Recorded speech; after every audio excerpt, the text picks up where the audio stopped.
बिस्मिल्लाहिर्रहमानिर्रहीम। अस्सलाम वालेकुम। आप देख रहे हैं पाकिस्तान न्यूज़। मैं हूं वसंत अली। नाज़रीन, उम्मीद करता हूं आप खैरियत से होंगे।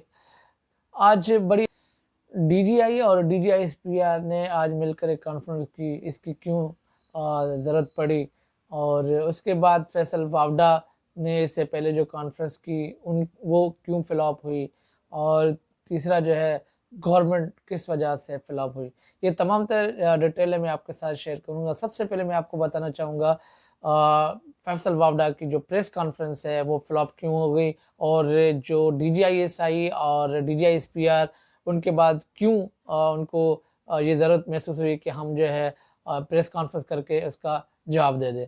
तो सबसे पहले मैं आपको बताना चाहूँगा कि फैसल वावडा ने हंगामी प्रेस कॉन्फ्रेंस की और उसको तमाम तर सहूलियत दी गई। फ्लॉप होने की सबसे बड़ी वजह ये रही, तो पाकिस्तान के जो नेशनल टीवी है पीटीवी, उसने प्रेस रिलीज़ की और प्रेस क्लब के अंदर ये कहा गया कि 9 बजे जो है एक प्रेस कॉन्फ्रेंस करेंगे पीटीआई के जो साबिक वज़ीर और जो है पीटीआई के रहनुमा भी हैं। अब नाज़रीन, समझने की एक ये बात भी है, ये वो शख्स हैं जिसको इलेक्शन कमीशन ने नाअहल किया हुआ था। एक नाअहल शख्स को प्रेस कॉन्फ्रेंस दी जा रही है और पाकिस्तान तहरीक इंसाफ के चेयरमैन जो हेड हैं उसको ना प्राइवेट उसको कवरेज दे रहा है, ना उनको गवर्नमेंट टेलीविज़न उसको कवरेज दे रहा है। तो जो स्क्रिप्ट लिखा गया था, जिसने भी स्क्रिप्ट लिखा है वो उसको समझ नहीं आई कि ये जो आवाम है वो दो नहीं रहा 90s और 2000 वाला के लोग ये सुन के खामोश हो जाएंगे। ये सोशल मीडिया का दौर है और लोग समझदार हैं, ये यूथ जो है वो समझदार है। उन लोगों ने फ़ौरन एनालाइज किया कि ये जो प्रेस कॉन्फ्रेंस की जा रही है वो कुछ हक़ाइक़ बयान करेंगे। पता तब लगा कि प्रेस कॉन्फ्रेंस करने के दौरान एक तो फैसल वावडा ने जो लॉन्ग मार्च की अनाउंसमेंट की हुई थी इमरान खान साहब ने उन डैमेज करने के लिए, और दूसरा जो है जो अरशद शरीफ के हवाले से जो तमाम तर बातें थी उसमें कहा कि अरशद शरीफ जो है वो मेरे साथ राब्ते में था, अगर आप चाहें तो मेरा मोबाइल फोरेंसिक करवा सकते हैं।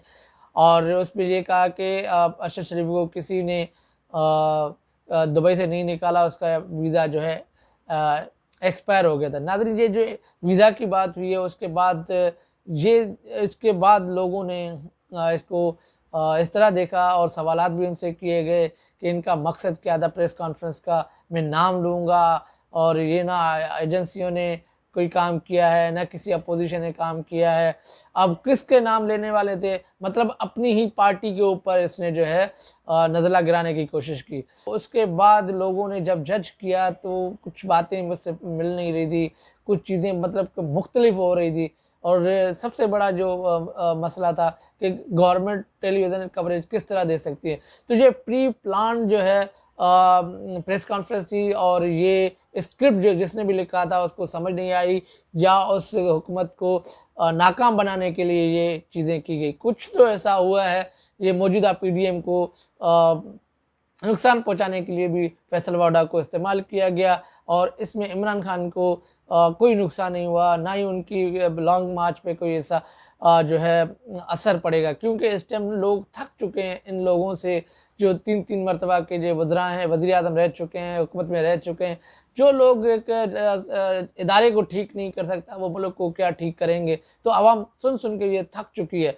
तो हमें जो है इस इनकलाब की जो ज़रूरत है, जिस तरह लॉन्ग मार्च में लोग निकल रहे हैं, ये बहुत ज़रूरी है इस पाकिस्तान के हवाले से। तो जब ये फ़िल्म फ्लॉप हो गई, जब ये सारी चीज़ें फ्लॉप हो गई, तो उसके बाद सुबह होने के बाद डीजीआई और डीजीआईएसपीआर ने मिल के कॉन्फ्रेंस की और उसमें ये भी बताया। पहले तो डीजीआईएसपीआर ने क्योंकि सबसे पहले मैं आपको बताना चाहूँगा कि आइन के मुताबिक अगर ये अपने लिमिटेशन इस्तेमाल करें तो इनका कोई जो है ना सियासत से कोई चीज़ें नहीं होती। जब ये प्रेस कॉन्फ्रेंस करते हैं तो ये एक ऑप्शन होता है इनके पास कि ये सिर्फ या तो सिक्योरिटी के ऊपर ये बात कर सकते हैं, मगर जब जिन लोगों सहाफ़ियों को वहाँ पे बिठाया गया था तो तमाम तर जो प्रेस कॉन्फ्रेंस हुई एक ही शख्स के ऊपर, एक ही पार्टी के ऊपर जो है प्रेस कॉन्फ्रेंस हो गई। तो लोग इस टाइम समझ गए कि जो 13 पार्टियां हैं, इससे पहले वो तमाम गंदियां थी, वो तमाम जो है करप्ट थी। यही लोग जो है ना आवाम को और यही लोग सहाफ़ियों को बताते थे कि ये पार्टियां जो है वो चोर है, करप्ट हैं।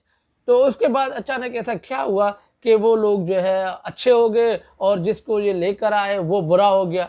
तो कुछ तो ऐसा है, लोग अब इतना समझदार हो गए हैं, ये आवाम इतनी वेल इन्फॉर्म हो गई है कि जो ये चीज़ कर रहे हैं वो इमरान खान के हक़ में जा रही है, जो चीज़ ये कर रहे हैं इमरान खान के हक़ में जा रही है। ये असल वजह ये है, जब आप हक़ और सच के साथ खड़े होते हैं तो अल्लाह भी आपकी मदद करता है। चाहे आपके जो आपके इल्ज़ामात हैं, जिस तरह के भी इल्ज़ामात हैं, वो ऑटोमेटिक जो है वो ख़त्म हो जाते हैं। तो DGISPR ने वहाँ पर बैठ के इमरान खान की खुफिया मुलाकात के हवाले से बात की कि वो गैर मुअय्यना के हवाले से कि वो एक्सटेंशन देना चाह रहे थे। अब ये बात तो सही है, जब कंटेंट ही क्या कंटेंट था, वो क्या बात चल रही थी जहाँ पर ये एक बात हुई, तो DGISPR ने जो DGI ने ये जो जब बात की कि अगर आप मीर जाफ़र और मीर सादिक की बात करते हैं, तो इमरान खान ने तो कभी ये नाम नहीं लिया कि मीर सादिक और मीर जाफ़र जो है बाजवा साहब हैं या कोई और जो हमारा ISI की जो है चीफ हैं वो हो सकते हैं। उसने तो नॉर्मल बात की और काफ़ी दफ़ा उसने कहा कि मैं नवाज शरीफ और इस दोनों भाइयों के बारे में बात करते थे। तो इन लोगों ने इनको इन्वॉल्व किया, अपने ऊपर ये समझा। पूरी प्रेस कॉन्फ्रेंस करने के बाद यही साबित हुआ कि आप जो है अरशद शरीफ के हवाले से भी कुछ बात की कि उसको घेरा तंग क्यों किया गया।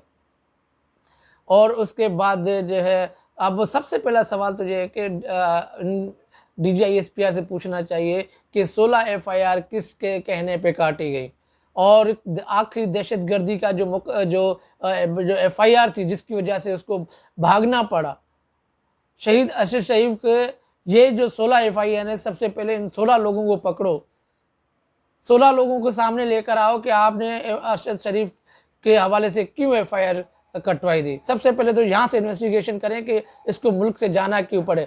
उसके बाद आप उसके ओनर को ले सकते हैं। उसके बाद जो कीनिया में हालात हुए तो वो आप कर सकते हैं। सबसे पहले यहाँ पे किससे थ्रेट थे, और अरशद शरीफ ने ख़त भी लिखा अलवी साहब को, उसके और प्राइम मिनिस्टर को ख़त लिखा, और जो है DGSI को टेक किया, और ईमेल्स की तमाम फोरम पे उसने कहा कि मुझे थ्रेट्स हैं, मुझे सेव करें।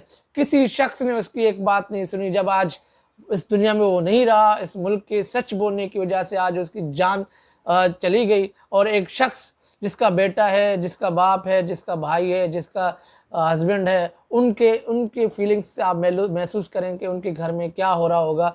तो ये तमाम तर इल्ज़ामात जो है ना, जो अवाम ने मुस्तरद कर दिए DGSI और DGISPR के। और उसके बाद जब वो अपोजिशन के इमरान खान की पार्टी के लोग आए, उसने तमाम तरह चीज़ें कही, और जो सबसे बड़ी अहम बात शीरीन मज़ारी चैट के, वो भी उसने पढ़ के सुनाया कि कुछ लोग मेरे पीछे हैं और कुछ मुझे थ्रेट्स भी हैं। तो ये सारी चीज़ें, उनको लोकेशन भी जो है ना हाइड करनी पड़ी। तो सारी चीज़ें करने के बाद 3 दिन पहले की वो बात बता रही है। जिस तरह फैसल वाउडा जो झूठ साबित हुआ, अवाम ने उनको झूठ उसको जो है ना समझ गए कि ये एक प्री प्लान्ड है। तो असल वजह ये है कि जब शीरीन मज़ारी ने ये चैट दिखाई और उसको पता लग गया कि ये फैसल वाउडा झूठ बोल रहे हैं, तो उसी वजह से ये एक उनका झूठ सामने भी आ गया। और DGISPR और DGI की जो प्रेस कॉन्फ्रेंस, ये जो यूथ है उन पे कोई असर नहीं पड़ेगा, ना ही इमरान खान की इस मकबूलियत पे कोई ऐसा ख़ास असर पड़ेगा। तो ये तमाम तर चीज़ें जो थी, जो फैसल वाडा कोई प्रेस कॉन्फ्रेंस फ्लॉप होने के बाद DGSI आए, और उसके बाद जब अब पार्टी के लोग फैसल वाडा की पार्टी के लोगों ने आके बताया कि ऐसा कुछ भी नहीं है, इमरान खान ने हमेशा उसका साथ दिया है, मगर उसको जो इन्फॉर्मेशन मिल रही थी वो उसके साथ शेयर की, फिर उसका फ़ैसला भी अपना था। और इमरान खान साहब ने भी ये कहा है कि अगर आपको कोई कुछ है तो आप उसकी वालदा से पूछ सकते हैं। तो ये तमाम तरह डिटेल थी जो मैंने आपके साथ शेयर की। अपना ख्याल रखिएगा। अल्लाह हाफ़िज़।